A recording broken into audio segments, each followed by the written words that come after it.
Hello friends, स्वागत है आप सभी का अपने YouTube channel the rule book पर। हम पढ़ रहे हैं central civil services leave rules 1972। इसी के तहत आज के सेशन में हम पढ़ने वाले हैं work related illness and injury leave. अभी तक हम सीसीएस लीव रूल्स के 20 चैप्टर कवर कर चुके हैं, यानी कि 20 सेशन ले चुके हैं। आज ये 21वां सेशन है। इसमें उन छुट्टियों को कवर किया जाएगा जो किसी सरकारी कर्मचारी को तब मिलती हैं जब उसे ड्यूटी पर रहते रहते किसी इंजरी या इलनेस का सामना करना पड़ता है। तो चलिए शुरू करते हैं आज का session. Work related illness and injury leave, यहाँ पर शॉर्ट फॉर्म में आगे इसको हर जगह पर रिल लिखा जाएगा, तो आप इस शब्द को याद रख लेना, ये इसकी शॉर्ट फॉर्म है रिल। रूल 44 क्या कहता है? रिल to a government servant whether permanent और टेम्परेरी, यानी कि रिल लीव जो है वो परमानेंट एम्प्लॉयज़ को भी मिलेंगी और टेम्परेरी एम्प्लॉयज़ को भी मिलेंगी, दोनों टाइप के सरकारी कर्मचारियों को मिलेंगी। हु सफ़र्स इलनेस और इंजरी, जिसको या तो कोई बीमारी हो जाती है या कोई इंजरी हो जाती है, that is attributable to or aggravated in the performance of her or his official duties। और ये बीमारी या ये इंजरी कब होती है?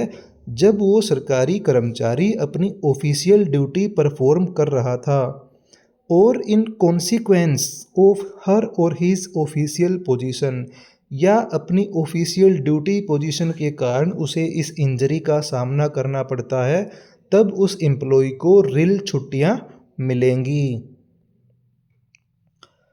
Full pay and allowances shall be granted to all employees during the entire period of hospitalisation on account of रिल, यानी कि जब किसी एम्प्लॉय को अपनी ड्यूटी पर रहते रहते अपनी ड्यूटी परफॉर्म करते करते जब इंजरी या इलनेस हो जाती है जिसके कारण उसको हॉस्पिटल में एडमिट होना पड़ता है, तो आप याद रखना जितने टाइम पीरियड तक वो हॉस्पिटल में रहेगा उस पूरे टाइम पीरियड के लिए उसको पूरी की पूरी पे एंड अलावेंसेज मिलती रहेंगी, उसका कुछ भी डिडक्शन नहीं होगा, चाहे वो कितने ही समय तक हॉस्पिटल में रहे।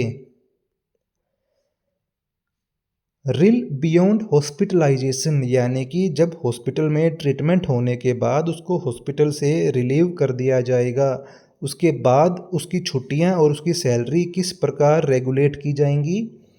ए गवर्नमेंट सर्वेंट अदर देन ए मिलिट्री ऑफिसर, यानी कि कोई भी सरकारी कर्मचारी केवल मिलिट्री ऑफिसर को छोड़ के, full pay and allowances for the 6 months immediately following hospitalization, यानी कि जब वो हॉस्पिटल से रिलीव हो जाएगा उस डेट से आगे आने वाले लगभग 6 महीने, पूरे 6 महीनों तक उसे पूरी पे एंड अलावेंसेज मिलेगी। यहाँ पर पीरियड मेंशन है 6 months, हॉस्पिटलाइजेशन से रिलीव होने के बाद वाले 6 महीने तक वो अपनी पूरी पे एंड अलावेंसेज लेगा।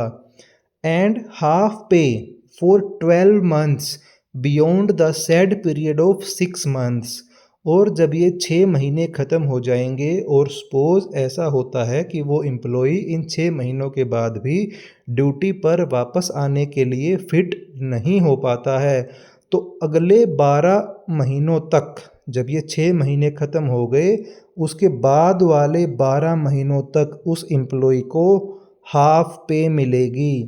अब याद करो, अब 3 कैटेगरी हो गई हैं। पहली कैटेगरी है हॉस्पिटलाइजेशन की, कि इलनेस या इंजरी के कारण एम्प्लॉई को हॉस्पिटल में एडमिट होना पड़ा, तो जितने टाइम पीरियड तक वो हॉस्पिटल में एडमिट रहेगा उस टाइम पीरियड की उसको पूरी पे एंड अलावेंसेज मिलेंगी। अब आती है दूसरी कैटेगरी, जब वो हॉस्पिटल से रिलीव हो जाता है, तो रिलीव होने के 6 महीने तक भी उसको पूरी पे एंड अलावेंसेज मिलते रहेंगे। उसके बाद आएगी तीसरी कैटेगरी, जब ये 6 महीने भी पूरे हो जाते हैं, तो इन 6 महीने पूरे होने के बाद वाला टाइम पीरियड जो है, उसके बाद आने वाले 12 महीने जो हैं उनमें उसको हाफ पे एंड अलावेंसेज मिलेंगे।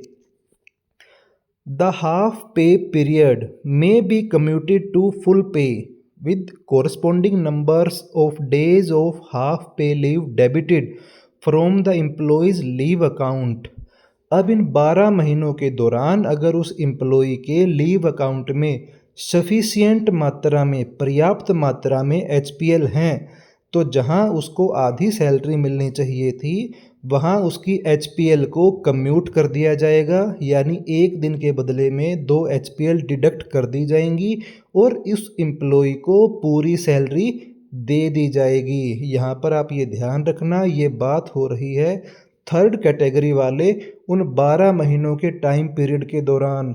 अगर उसके अकाउंट में एचपीएल सफिशिएंट मात्रा में है तो जितने दिनों तक इन 12 महीने वाले पीरियड में वो रिल छुट्टियों पर रहेगा, जहां उसको आधी सैलरी मिलनी है, वहां उसकी एचपीएल को कम्यूट करके पूरी सैलरी उसको प्रदान कर दी जाएगी।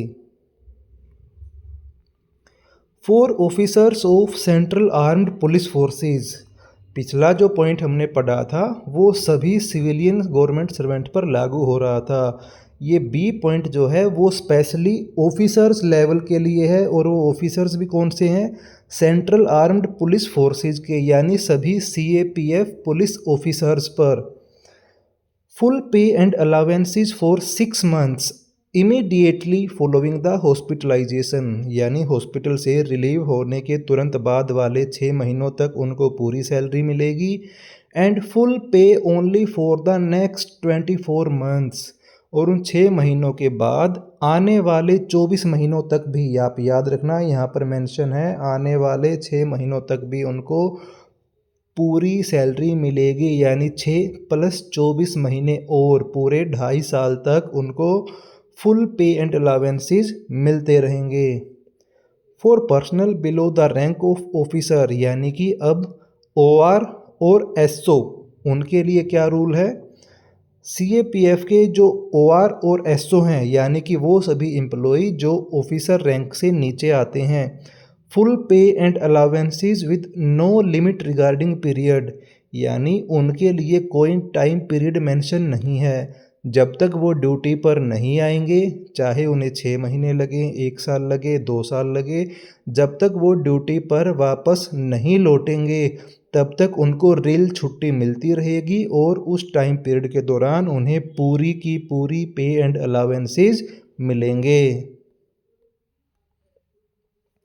In the case of persons to whom the Workmen's Compensation Act 1923 applies, आप इन वर्ड्स को ध्यान में रखना। वर्कमैन कंपेंसेशन एक्ट 1923, वो एम्प्लॉय जिनके ऊपर वर्कमैन कंपेंसेशन एक्ट लागू होता है। The amount of leave salary payable under reel shall be reduced by the amount of compensation paid under the act. अब वो कर्मचारी जो रिल के तहत सैलरी भी प्राप्त कर रहा है और इस एक्ट के तहत वो कुछ कंपेंसेशन भी प्राप्त कर रहा है, तो उसको दोनों चीज़ें पूरी की पूरी नहीं मिलेंगी। यहाँ पर आपको ध्यान रखना है, जितनी अमाउंट उसको कंपेंसेशन की मिलेगी, आप ध्यान रखो, जितनी अमाउंट उसको कंपेंसेशन की मिलेगी वो अमाउंट उसकी सैलरी में से माइनस कर दी जाएगी। वो माइनस करने के बाद उसकी जितनी सैलरी बचेगी वो सैलरी उसको दी जाएगी।